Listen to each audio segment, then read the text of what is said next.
Bob Kiter, Director of the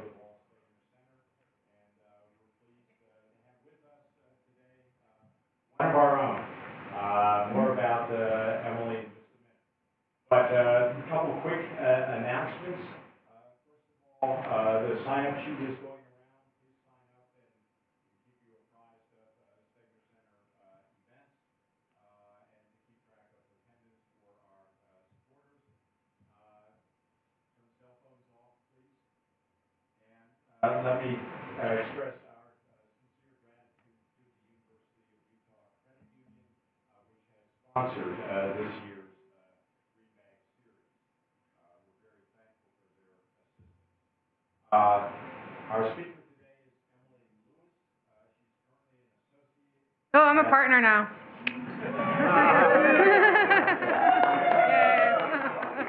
Good. Sorry, gotta be correct. Applied Snow here in Salt Lake. She focuses her practice on water law, and she works with both individual rural water users and organized water districts or entities in complex water disputes. She's an adjunct assistant professor here at the College of Law, where she has taught water law for us, and she frequently presents on water law at professional seminars and CLE programs. Prior to joining Applied Snow, Emily represented the Utah State Engineer through her position in the Utah Attorney General's office and was involved in Utah water rights general adjudication. I should also note that she's a 2010 graduate of the College of Law. For the students in the audience, this is where you could land in less than 10 years. She also was quite involved in the Stegner Center and virtually all of our natural resource and environmental law programs and opportunities at the law school. Her topic today is already up there, water markets and water banking. And she advises me that she'll be telling us about the legislation that's just about to become law or has become law at this point. So join me in welcoming Emily Lewis.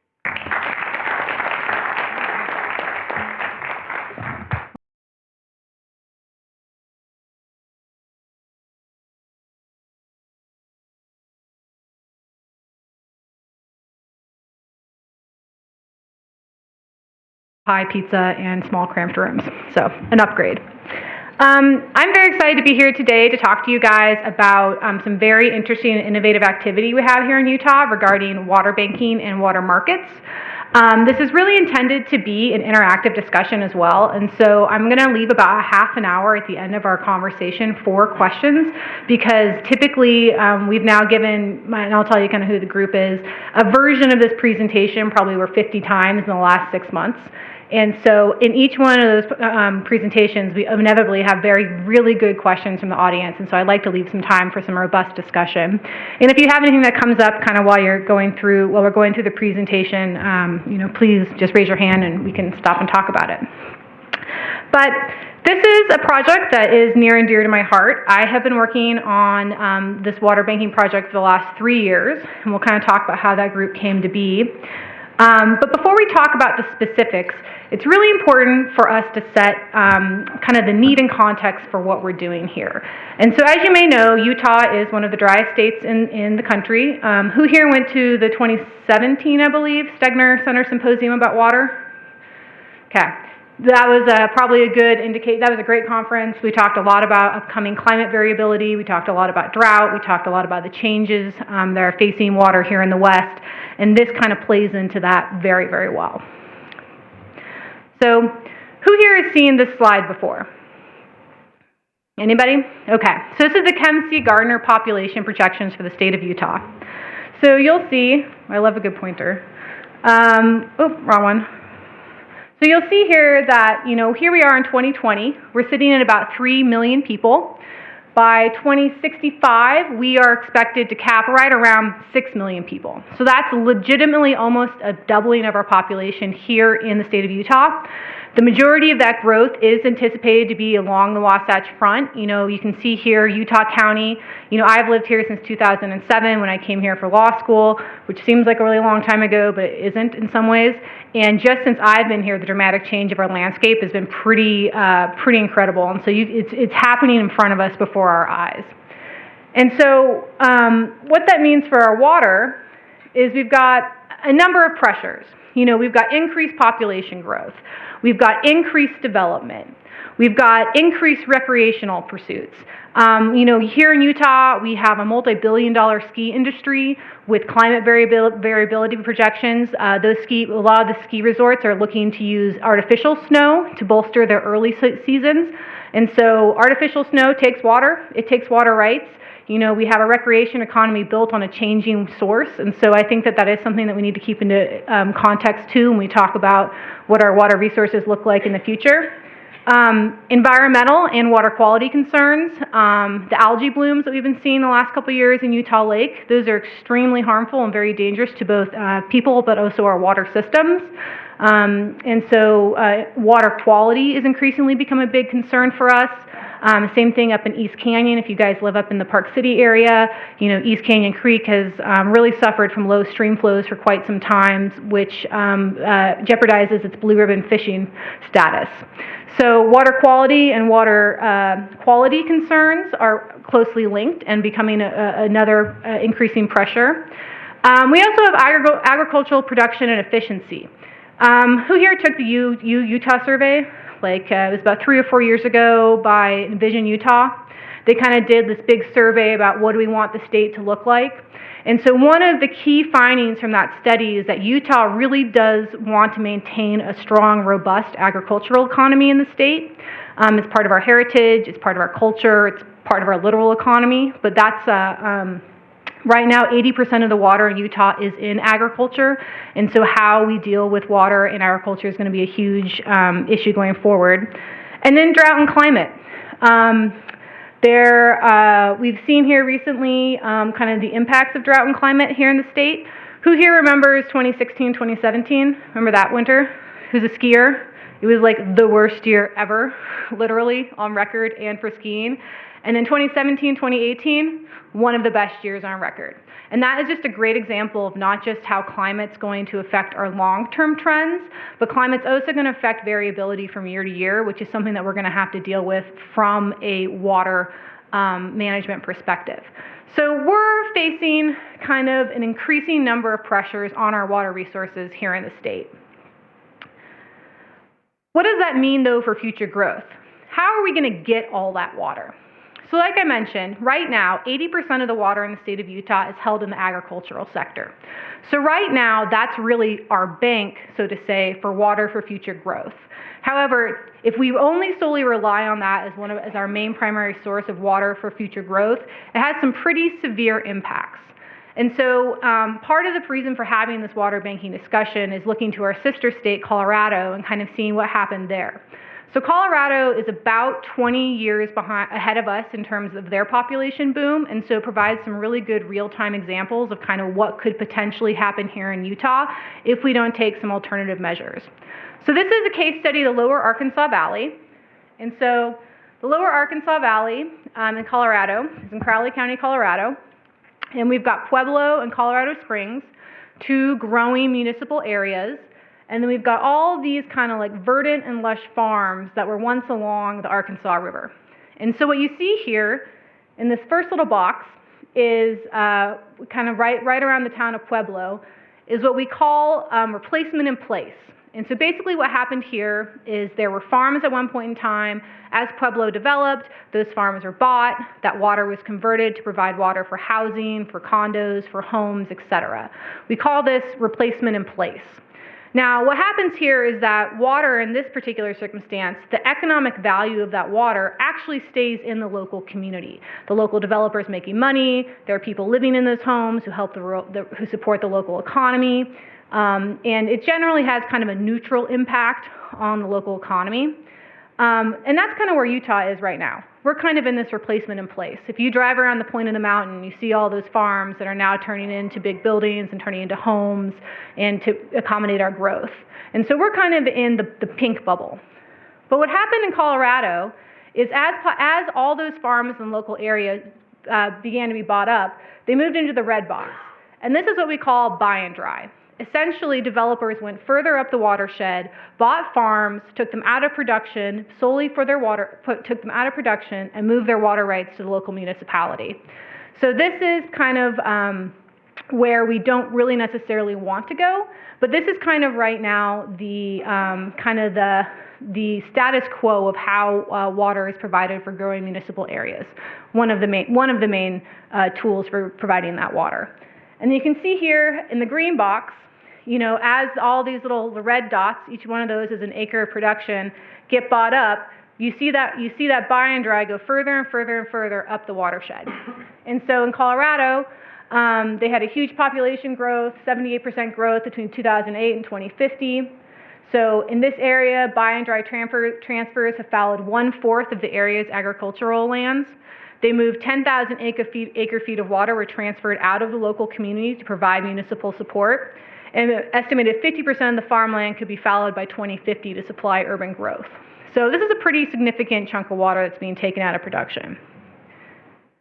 And what that means, and this is one county up on that slide, is Crowley County. You'll see Crowley County is kind of right here down in the southwest corner, or southeast. So they had 70,000 acre feet transferred from municipal use for Pueblo and Colorado Springs. 5,000 acres were reduced to 50,000 acres were reduced to 5,000 acres. They had a poverty rate of 47.4%. And then the M&I owned 90% of the water in the Twin Lakes Reservoir, which was a reservoir that was originally intended for agricultural use. This is a pretty dramatic transformation of their water portfolio. Some of the other consequences of that is they had noxious weeds and dust storms as all this land was taken out of production and not being in active production. And they had a negative wage growth in 2008 and 2009. That also kind of coincides with the economic crash, but a lot of it has been attributed to this dramatic transformation in their economy in that area. So that's kind of one thing that's kind of what we're trying to avoid by looking at these other alternative methods is right now the status quo is this buy and dry transfers, and we would like to create something that's a little bit different, that has a little bit more economic value, stay in the local community. Another reason for kind of exploring these activities and exploring water banking is I think that one of the things that Utah really is focusing on and moving more towards is management as one of the tools, water management, in the same plane as physical development. Here in Utah, we have been really good at building things. Like, we love it. And we're really good at planning to build things. But the reality is we're running out of things to build, and we're running out of good places to put big dams and reservoirs. However, and so one of the reasons for exploring water banking is really to be an alternative to physical development. One of these is the Bear River Development Project. Have you guys, who here has heard of the Bear River Development Project? Okay, great. So in 1991, the Bear River Development Act was passed. It authorizes and directs the Division of Water Resources to develop the surface waters of the Bear River and its tributaries through the planning and construction of reservoirs and associated facilities. And so this right here is a diagram of, at one point in time, what could have been potential reservoirs for Bear River development. So this is these are some pretty large reservoirs. On November 19th, 2019, so just right before the holidays of this year, Water Resources did an update on the development project, which is kind of exciting. So originally in 1991, when that act was passed, they thought there would be a need to start developing these projects and actually build these dams by 2015. But due to slow the flow and other conservation measures, they've actually pushed that projection out until 2045 or 2050. So they're not seeing a need for these additional reservoirs for, almost another 15, 30, or what year are we in now? 25, 30 years. So that's an example of how management techniques are kind of work in concert with physical development and planning. This would be a pretty extreme activity, 13 potential reservoirs, reservoir combinations and pipelines. This would develop 220,000 acre feet per year to be delivered to Box Elder, Davis, and Weber counties. there'd be 85,000 acre feet of depletion, which means that water would actually get used and not be put back into the system through return flows. And that would equal a great impact to the Great Salt Lake. So if we depleted 85,000 acre feet of water a year, that could result in a lake level depletion from anywhere from 8.5 to 14 inches. So it's a lowering of the lake, exposing a fair amount of the Great Salt Lake bed. And it's going to cost us $1.5 to $1.8 billion. So one of the reasons for exploring some of these alternative management tools is to also kind of push these bigger projects further out into the future, or even potentially alleviate the need for them. That's a big ask, but I think that we're kind of having that discussion. Okay, so that leads us to, what do we do? If the status quo is buy and dry and big development projects, what do we do today to avoid those both kind of draconian results? And so we move into the conversation of water markets and water banking. And so water markets and water banking are nothing new. They've happened across the West for quite some time. Now, when you say water market or water bank, they can mean very, very different things depending on where you are. But this is just a kind of a slide showing various activities. Oregon's got a couple of really good ones. Washington's been pretty active. Idaho doesn't look like it has a lot of banks, but they actually have kind of one big bank that operates off the Snake. That's a state-run water bank that's been pretty effective. California's got a number of kind of innovative and interesting projects. So this is kind of a concept that's been tested in various forms throughout the Western United States. So then what do we do for Utah? So before we get into specifically talking about kind of like what this water banking concept is for Utah, it's important to kind of know how we got here. So it's kind of interesting. We had multiple threads in the water user community kind of come together and coalesce around this concept of water banking. So in 2017, Senator Janie Iwamoto put forth an in-stream flow bill that essentially allowed municipalities to add an in-stream flow purpose to their existing water rights. Right now, under the law, in-stream flows are extremely limited, and you can only have them under very, very rare circumstances. You have to basically be the Division of Parks and Rec, the Division of Wildlife Resources, or Trout Unlimited. And they're only for a temporary period of time for a very specific stream reach, and they have the lowest priority date in the system. So in-stream flows here in Utah are kind of more just like a fig leaf. They're not actually effective in a lot of ways. Yeah, totally. So in-stream flows, so basically water law is based on this concept of beneficial use. And so you have a water right to basically further a specific use. So you get a water right for irrigation, or you get a water right for power, or you get a water right for, I'm doing a bottled water operation. And so in the way the law exists right now, there's really not a good vehicle for just having a water right for letting the water stay in the stream as solely water in the stream. Because if you think about it, all of our laws here in Utah in the Western water law were built back in the 1860s, 1840s, even in 1850s, where really the overall reaching goal was to make the desert bloom, to like put that water to use. And so it wasn't deemed useful to keep that water in the stream.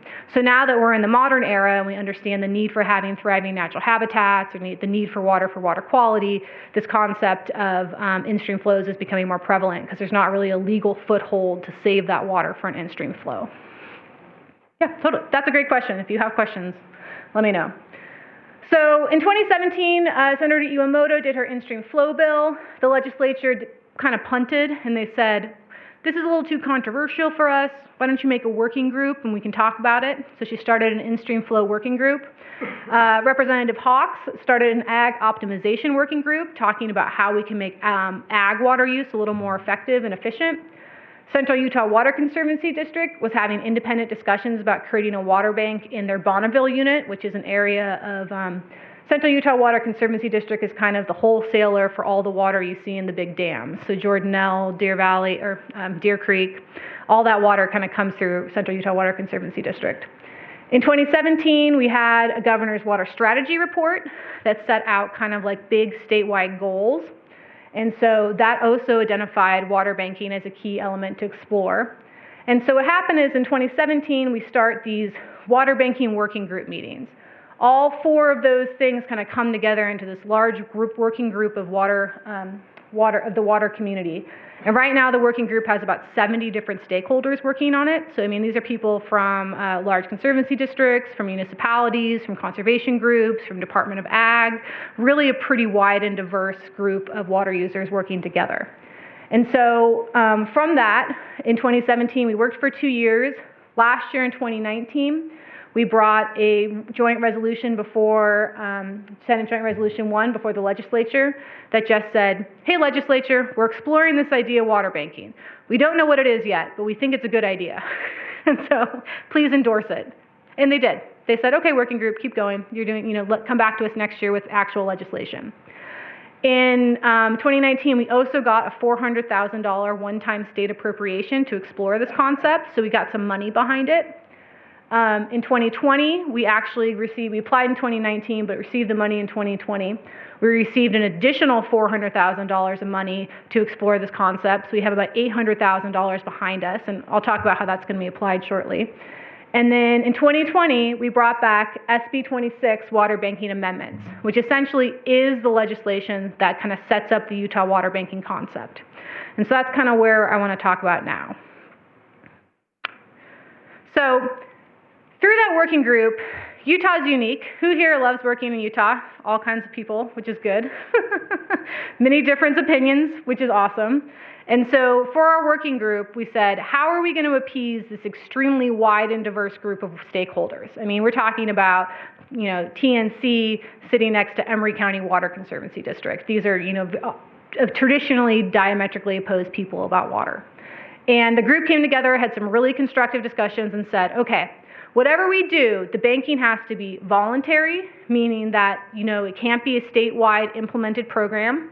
It has to be temporary, meaning the bank really needs to facilitate temporary transactions for the use of water rights. So we're not talking about buying and selling water rights.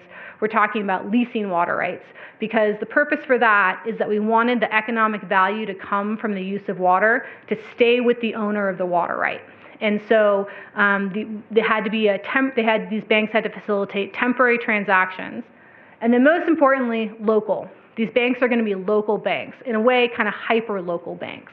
Because that way they're really responsive to local conditions, you have local buy-in, the local individuals themselves are actually the ones who are going to kind of decide what the form and function of the bank is. And so, kind of our thesis statement for the project ended up being, to better support Utah's growing water demands, water banking could facilitate local, voluntary, and temporary transfers of water that generate income for water right owners and increase access to water. So what we're really talking about here is leasing water rights. That's what we're really talking about, and creating a mechanism and a forum for doing so. But why do we need new legislation to do this? A lot of people are already doing something similar in the state, but we are finding that activity was pretty locally centralized and not really open to everybody. Who here, is anyone here a water user? Is anyone here a farmer or work for an organization that uses water? Okay, one, all right. So I asked that question, and depending on where we are, it's like one person or all the people. And so one of the questions we ask is who here has tried to buy a water right? Has anyone here ever tried to buy a water right? Okay, how did you do it? Okay, and how did you know about it? Neighbors, exactly. That's it. There's no really central repository for water rights here in the state of Utah. There's a couple kind of wonky websites that people set up, but there's really no forum. If you want water and you want to lease water, that doesn't really exist here in Utah. It's generally word of mouth. And so really why we wanted to create this new legislation was to kind of create a fulcrum for local people to get together and create a little local market for water rights to bring together willing lessors and willing lessees. And also we wanted to promote greater access to water for all parties, because if you have your neighbor, usually that's an ag-to-ag discussion. I'm a farmer, you're a farmer, let's talk, we understand farming. More so in certain areas of the state, that conversation is brought into being I'm a farmer, I'm a conservation group, let's talk and see what we can do. But those are pretty limited conversations, and so we wanted to broaden the conversation to bring more people in and create more access to water rights. Also, we wanted to allow water to be used for water quality and environmental purposes. And that comes back to that in-stream flow purpose. Right now, the statutes are so limited, it's really hard to do that. Also, there's a lot of existing agreements out there right now that really don't square with law, because you can have like a gentleman's agreement to let your water flow by for in-stream purposes, but that water's not actually like shepherded and protected as an in-stream flow. And so we wanted to give these existing agreements some legal authority. And then we also wanted to incentivize it. So banked water is exempt from beneficial use requirements under the law. Who here's heard of use it or lose it? Charles has to raise his hand because he was in my class. So like if you don't use your water for 7 years here in Utah, it's vulnerable to judicial forfeiture, which means that if someone brought an action or you're in a general adjudication, your water right can actually be taken away for not being used. Remember, that comes back to the concept of water is there to be used under the law. And so if you have a water that's banked, that water right is exempt from beneficial use requirements, so that means that you don't have to actually use that water, because the intent is it's going to be leased out to somebody else. And then we also wanted to build and utilize existing water law. So we're not creating things from whole cloth, but basically we're kind of building on things that are already there. So before we even get into the legislation though, this legislation is heavily reliant on the local people being engaged and invested in the process of creating a water bank. And so like to become a water bank under the statute will require interested water users to invest substantial time and resources to get together and see if, to have a conversation before they even get to apply to be a water bank. And so, I kind of, highlighted a couple of the people who've been involved in this conversation to date. Old men who farm, and women, but mostly it's old men, let's be real. We were based in Water Conservancy District, East Canyon Watershed, Emory County, that's a farmer. And I like this one. I literally Googled lady lawyer, and that's who came up, and I was like, perfect. She's going in the slideshow. So, before we even get to putting in an application, really this is premised on having a lot of local interest from the get-go, and that comes back to the 3 tenets of local, temporary, and voluntary. Okay, so now we'll get into the legislation. So what does this legislation do? And so just so you know, it's SB 26 Water Amendments. It was passed out of the Senate last week, passed out of the House, no, it was passed out of the Senate 2 weeks ago, out of the House last week. So now we're just waiting for the governor's signature on it, and he's already expressed his support for the bill. So this is probably and most likely going to become Utah law. So SB 26. So basically, we define the objectives of the Water Banking Act, pretty much everything that I just discussed: optimal use of the public's water, transparency, temporary, flexible, low-cost transactions, promoting agriculture. We also want to facilitate water quality standards, water rights administration, distribution, and then a healthy, resilient environment. Kind of like, these are the purposes of the Act. So how the Act really works is it works through this concept and structure of an application to become a water bank that you submit to the Board of Water Resources. And so I've also provided for you guys on your way out kind of our cover letter that we did for the legislature. So that includes kind of a cover letter from the sponsors as well as a really good legislative summary. So if this is something you're interested in, there's more information in that packet. But basically, the concept of this application is all the individual local water users would kind of gotten together, and we'll talk about how we're going to get them together in a second. And then once they've kind of got these formulations of how they want to create the bank, they have to file an application with the Board of Water Resources. And the application of Board of Water Resources is really supposed to kind of frame the discussion that the local water users would have had. Because to fill out an application, you have to come up with about 15 different pieces of criteria. Basically, it's like a checklist. Like if you want to create a little local market in your area and a local bank in your area, these are all the things that you would need to consider to make sure that you're successful for doing so. And so it's going to be like, what kind of governing board are you? What kind of leasing type do you want to do? Like, do you want to do a bulletin board? Do you want to do kind of a more complicated leasing transaction? How are your leasing practices going to occur? How are you going to price your water? What's your service area for your bank? What are your grievance procedures if a water user doesn't want to do, if a water user is unhappy? What kind of bank are you going to be?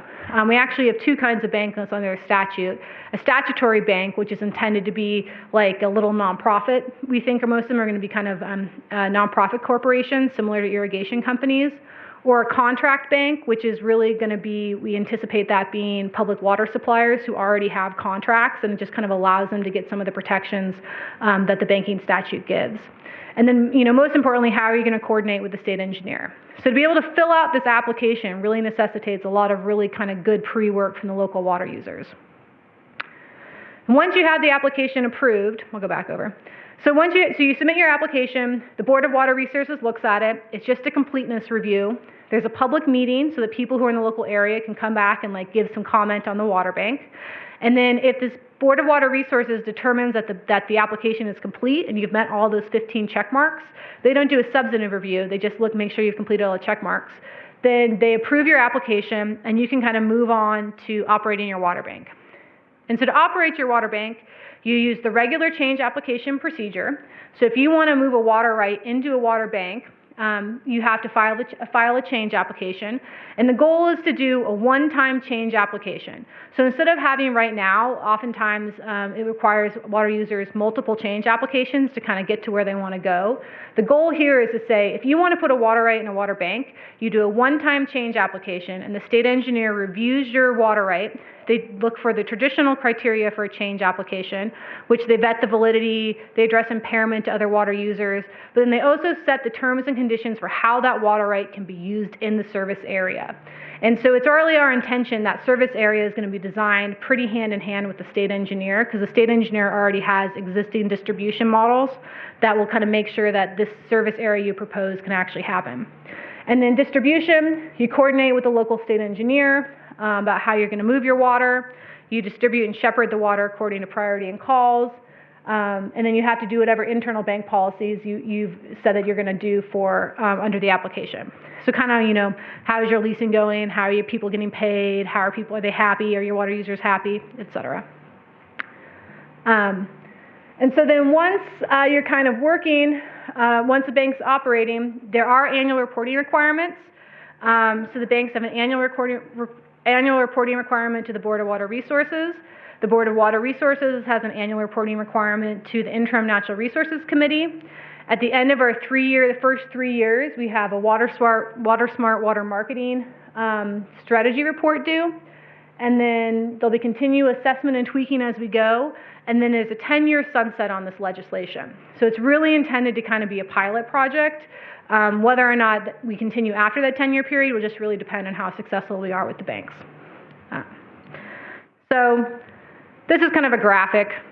You develop your bank locally, available local stakeholders get together, you identify the purpose and type of water bank, you organize the water bank, you decide if you're a contract or a statutory bank, you put in your application to the Board of Water Resources, you describe all the things in the application, the board will have a public meeting, and then the board approves complete applications, you complete your change applications, you distribute water, and then you have your annual reporting requirements.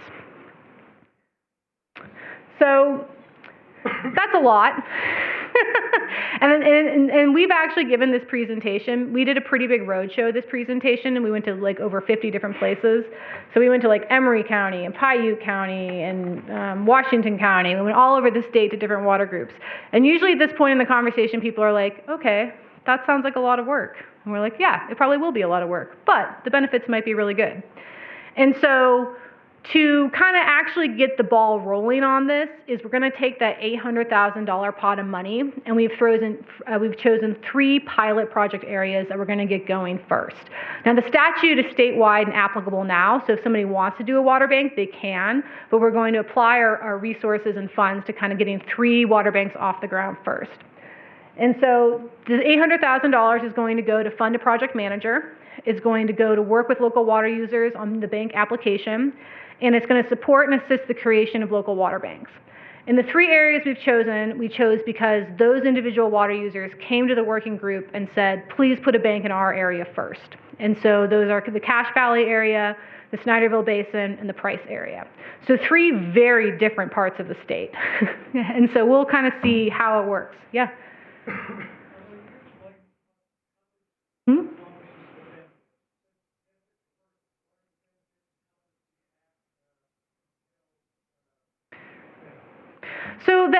So really the goal is to kind of free up additional water. So for example, right now, working its way through the legislature is a split season leasing bill. So right now in a water right, traditionally it's been administered so that if you have your water right and you have the period of use, it's for a whole season of use. And so right now that bill is going to work in concert with this bill, where if you're a farmer and you only want to do your first 2 cuttings of hay, and that 3rd cutting of hay is pretty marginal for you, you could instead put that water in the bank and to be available for use and lease out. And so in that case, like if a farmer who has marginal crops on his 3rd cutting of hay, he could lease that water for his purposes, or a local municipality could lease that water during the high dry times of the year to help with water quality concerns. So that's kind of one of the purposes. Or just to have better ag-to-ag transfers of water, create a little bit more dialogue between ag users. We're seeing this more as like a spot check for municipal supply. Realistically, this is not going to be a tool for like hard municipal supply unless it's a pretty creative option, which we can talk about. There's a really good one called the super ditch. In the super ditch in Colorado, they had about 100,000 acres of irrigation. The farmers got together and they said, hey, look, we're willing to fallow 30% of our fields. So we're going to irrigate 70 and fallow 30%. And we will provide you, local municipality, the equivalent of that water for that 30% of land we're not fallowing. But we get to choose which acre it is per year. And so that one, go ahead. Mm-hmm.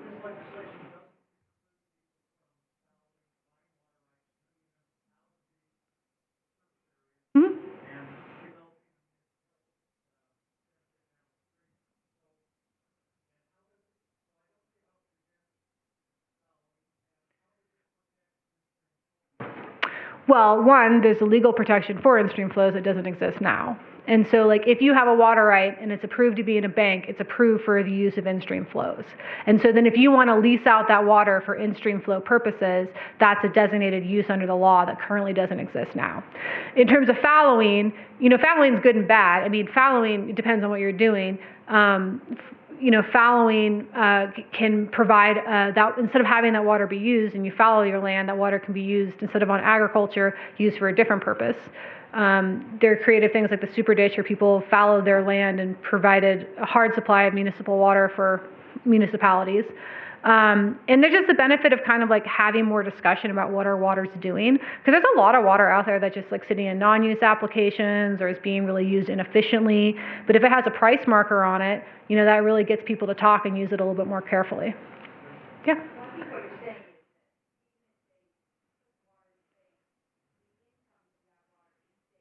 And the income from the water is staying locally.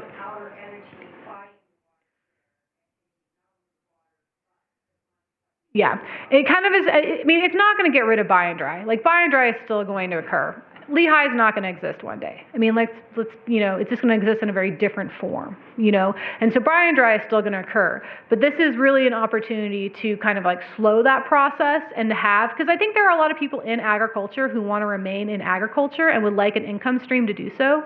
And so instead of having just the options on the table being selling everything and being out, it's kind of like a halfway to say, okay, well, we could lease it and remain in farming or do half our operation or whatever. It just really is intended to give water users more flexibility. Okay. So this is a great segue into questions.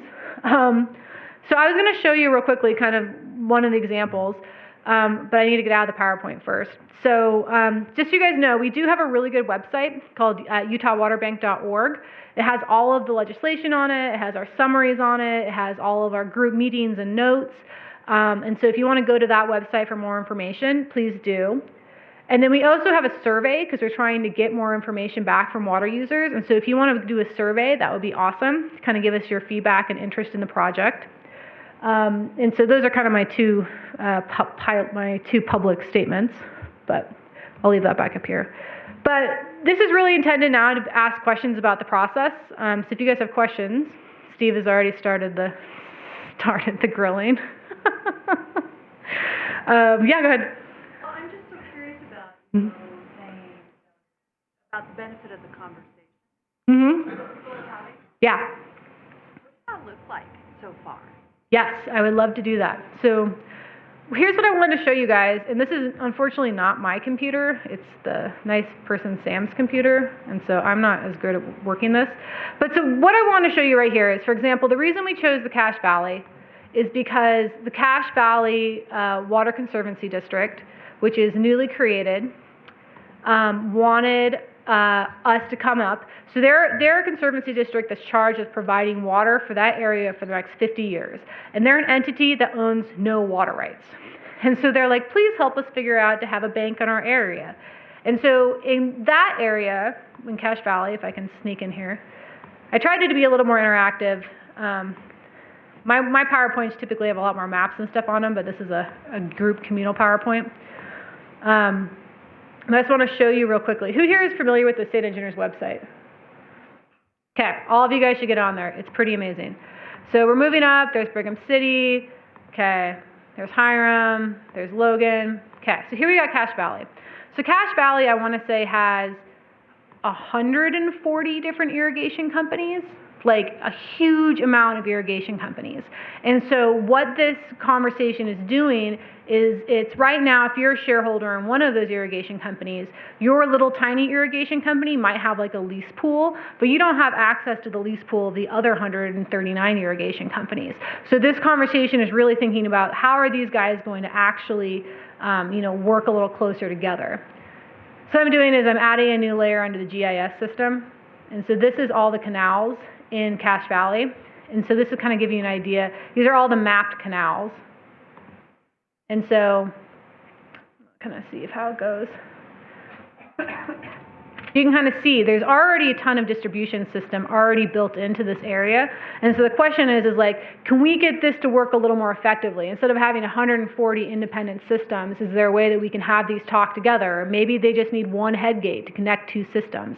We did have some really good, interesting conversations with Erica Gaddis about water quality concerns, about being like, well, make sure you don't put a degraded water into a better water. And I was like, oh, yes. Good consideration, Erica. But that's kind of a conversation here. A conversation in a different part of the state is the Snyderville Basin. And the Snyderville Basin is going to look pretty different than the other particular areas. And these are all very, very initial conversations. But basically, in Snyderville, what we've been talking about is there are basically three large municipal water suppliers in Snyderville. There's Mountain Regional Special Service District, which is a public entity. There's Summit Water Distribution Company, which is a privately mutually held water distribution company. And there's Park City, which is a municipal entity. And so up there, the goal is to get water into East Canyon Creek. And so those guys are saying, well, maybe we need to figure out a way between the three of us to do like a conservation credit, so if people use less water, that water can be marketed as being for an in-stream flow in East Canyon, and if it goes through a bank, it can be preserved and regulated as an in-stream flow in the bank, in the creek bed itself. And so that bank is going to look extremely different than what Cache Valley is going to look like, because Cache Valley really is going to be like an ag to ag.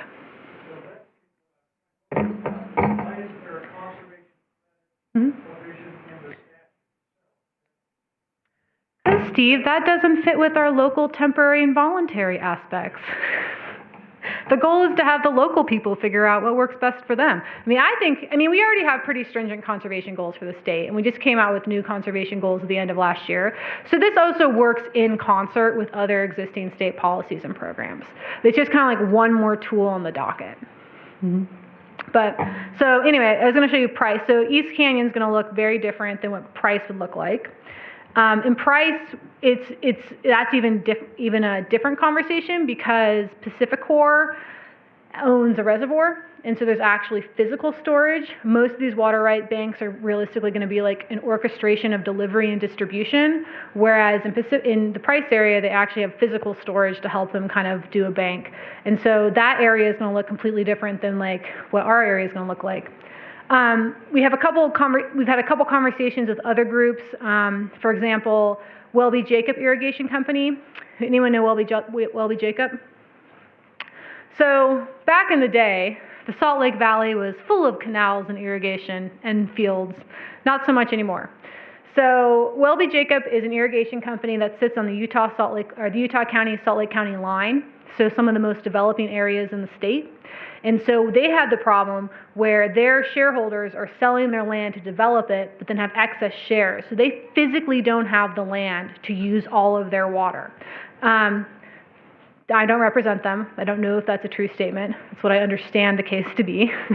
And so the question for them is like, well, maybe we could have a bank with this excess water. They do some minor leasing with West Jordan, but that could be a little more robust area. Perhaps the Jordan River Commission, which is a group that's been very interested in this project, could lease water from them. You know, if the bank is a little more open, there's a way to use that water that's presently not able to be used in the company, preserve those water rights in good standing, and provide income back to the shareholders. So this is kind of one of those concepts, like Jay Humphreys. Does anyone know who Jay Humphreys is? So Jay Humphreys is the Emery County Water Conservancy District Manager. And he's kind of like, he shows up with the boots and the hats at all these meetings. And the first time we gave this presentation, he was like, this will never work. It will never work. And we're like, oh, come on, Jay. It's gonna be fun. And Jay has now been to 5 of these presentations, and he's like, thought about it. I think it's gonna work. And I was like, I think so too. And so it's really kind of like, because the statute is structured really just to be a checklist that you have to like complete, the state doesn't tell you how you fill out that checklist or what the form is. You just have to make sure that you have addressed these 15 pieces of criteria. And so it's really intended to kind of like let the local individuals and the local water users and local stakeholders design something that works for their particular area. So, yeah. Other questions or thoughts? Yeah. Temporary question. How temporary is temporary, and at what point do you have to start thinking about storage and making arrangements? Yeah. Well, being someone who owns a bucket, I mean, I think that temporary for right now, I mean, you can only eat the elephant so many bites at a time. And so I think realistically, these banks are going to be hyper-local.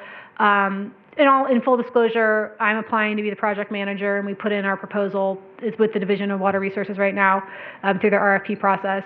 And one of the people that we are partnering with is a group out of Colorado called Westwater Research to talk about market transactions. And so they're really going to be the group that's going to help us figure out what do these individual market transactions look like. And so the goal, I think, for the first stage is to be kind of more an orchestration of distribution, and then as we grow, move into maybe storage and federal projects. We might need some more contract changes. But we're always welcome you to the table if you have thoughts on that. Yeah. Yeah.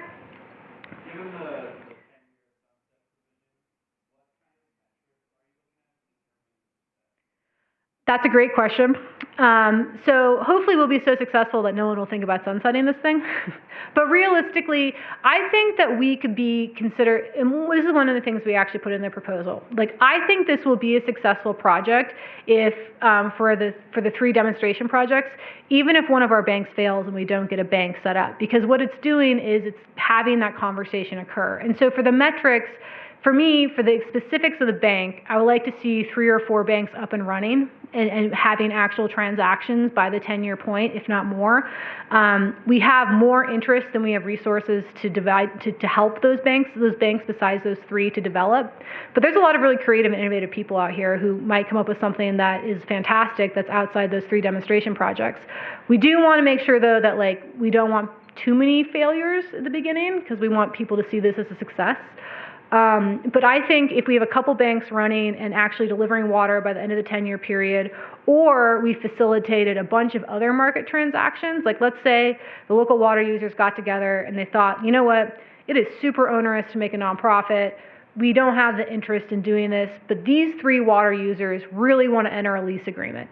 You know, that would also be successful. I think just having the conversation and promoting more market activity is a success point. So. Yeah. That leads to my question. Yeah. Is there a critical mass that you need outlier mass that I'm going to answer the last one first. So I think a lot of like the critical mass question about is bank size. I think that banks will not be successful if they draw their service area too big. So like, I think that that's going to be kind of an outlier in terms of restricting banks. Like, if you drew a bank that like was the state of Utah, you're never going to get a change application approved for that. Or if you drew a bank that like transfers state lines, most likely you're not going to get a change application approved for that. And so I think that realistically, the size and scope of the bank is really going to be determined by what can we physically deliver in the service area, and a lot of that's going to be dependent on existing state engineer distribution models. But we could also have I can actually foresee a very successful bank with one participant. And for example, like if you have a big municipality who presently doesn't have the ability to use their water rights for in-stream flows and creates a contract bank and basically can lease it to themselves or lease to others, and all of a sudden can use some of their water rights for in-stream flows, that's a successful bank in my mind. Like if it's meeting the needs of the project, like that, you know, that could be a successful bank. Yeah.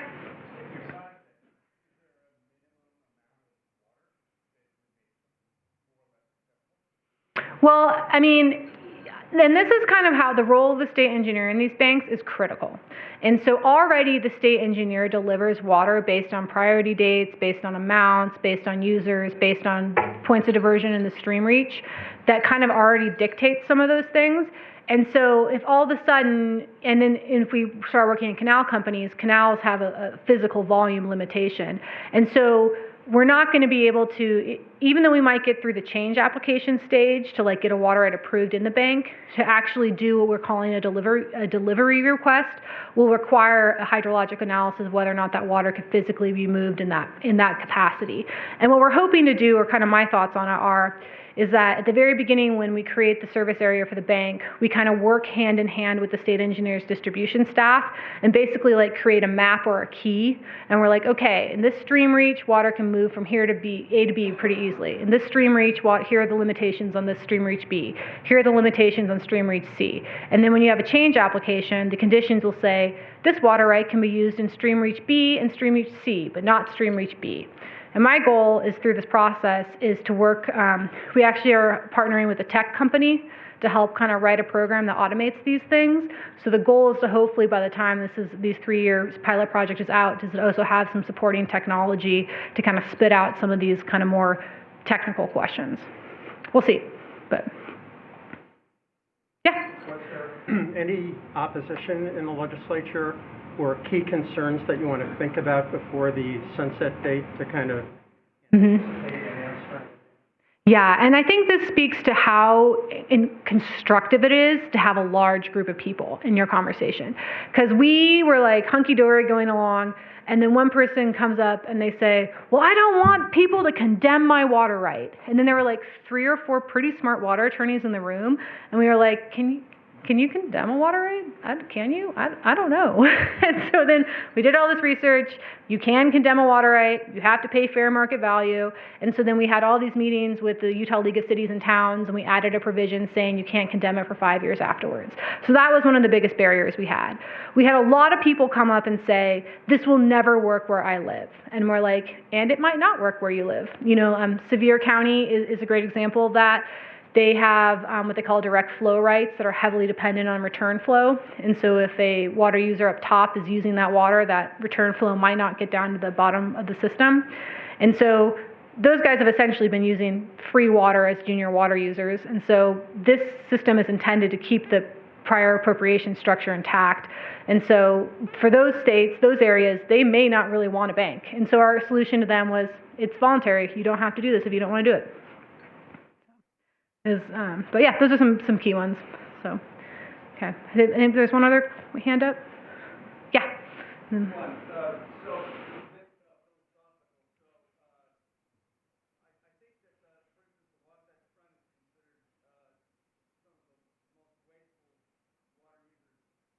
the country, in the entire world. Somebody forgot to tell us that we were in the desert, right? Mm-hmm. And I really like those 3 choices of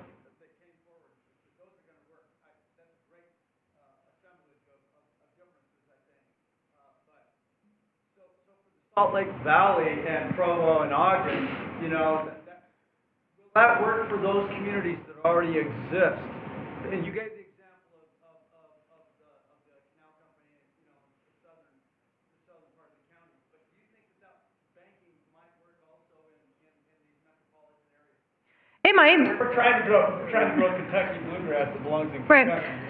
And I think that, and this is kind of what really the intent of this statute is to be, and it kind of falls into this concept of like iterative thinking, being like, if we put something out there that's flexible to accommodate the needs of the future, you know, we're not telling you what these banks look like, but perhaps in the future there is a way to do a conservation credit like we're thinking about in Snyderville Basin for Salt Lake City to say, hey, if you install a slow flow toilet and you install, you know, like if your water consumption goes down by X, that water could be put in a bank or what, to include conservation measures.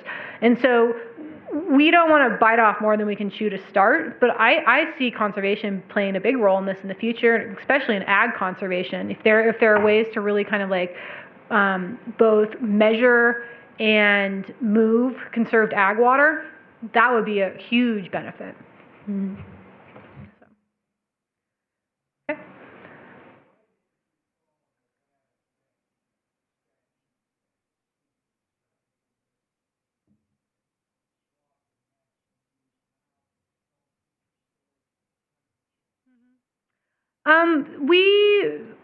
We studied Nevada. I don't remember exactly what Nevada's bank looks like off the top of my head. Do you have an idea of what? I don't remember what the contours of that bank were, but this really kind of the genesis of the conversation, and Farm Bureau was heavily involved at this point in the conversation, was that it just had to be local. A statewide program or a statewide system or one size fits all was really deemed to be not palatable to the water user community. And so this is kind of the direction we go.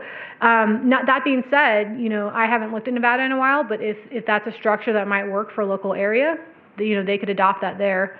I mean, they also have a water bank in Idaho. They have a water bank in Washington. I mean, there's lots of water banks to take from, and we just decided that this was the best role to keep it kind of generic, and then local areas could make something that works for them. You have to want to do it, though. This is something that people have to want to do, but people do want to do it, so that's exciting. Mm-hmm. Yeah. Once again for joining us.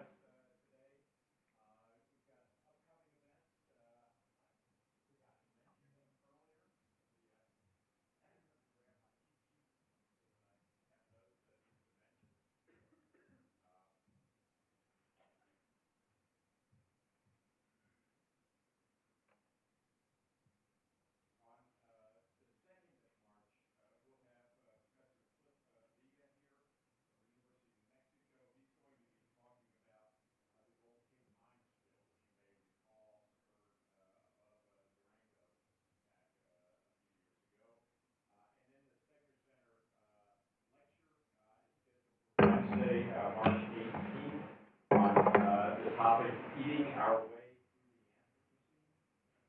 That's a prelude to the Stegner Center Symposium, which is scheduled for the 19th to 20th of March on food and the environment, resilient and equitable food security for the West. And then we also have a joint networking event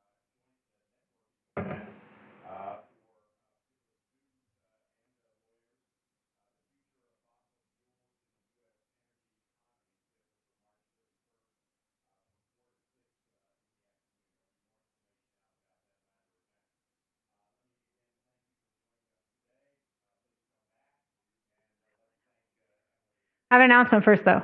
I'm doing a water podcast, and you guys should all listen because it's going to be super cool. It starts on March 2nd, so I made sweet little cards that you can take, but the intent is to really provide a forum to have some of these innovative water discussions, but also to kind of go over some of the structural parts of the state for water, so hopefully you guys should listen. So.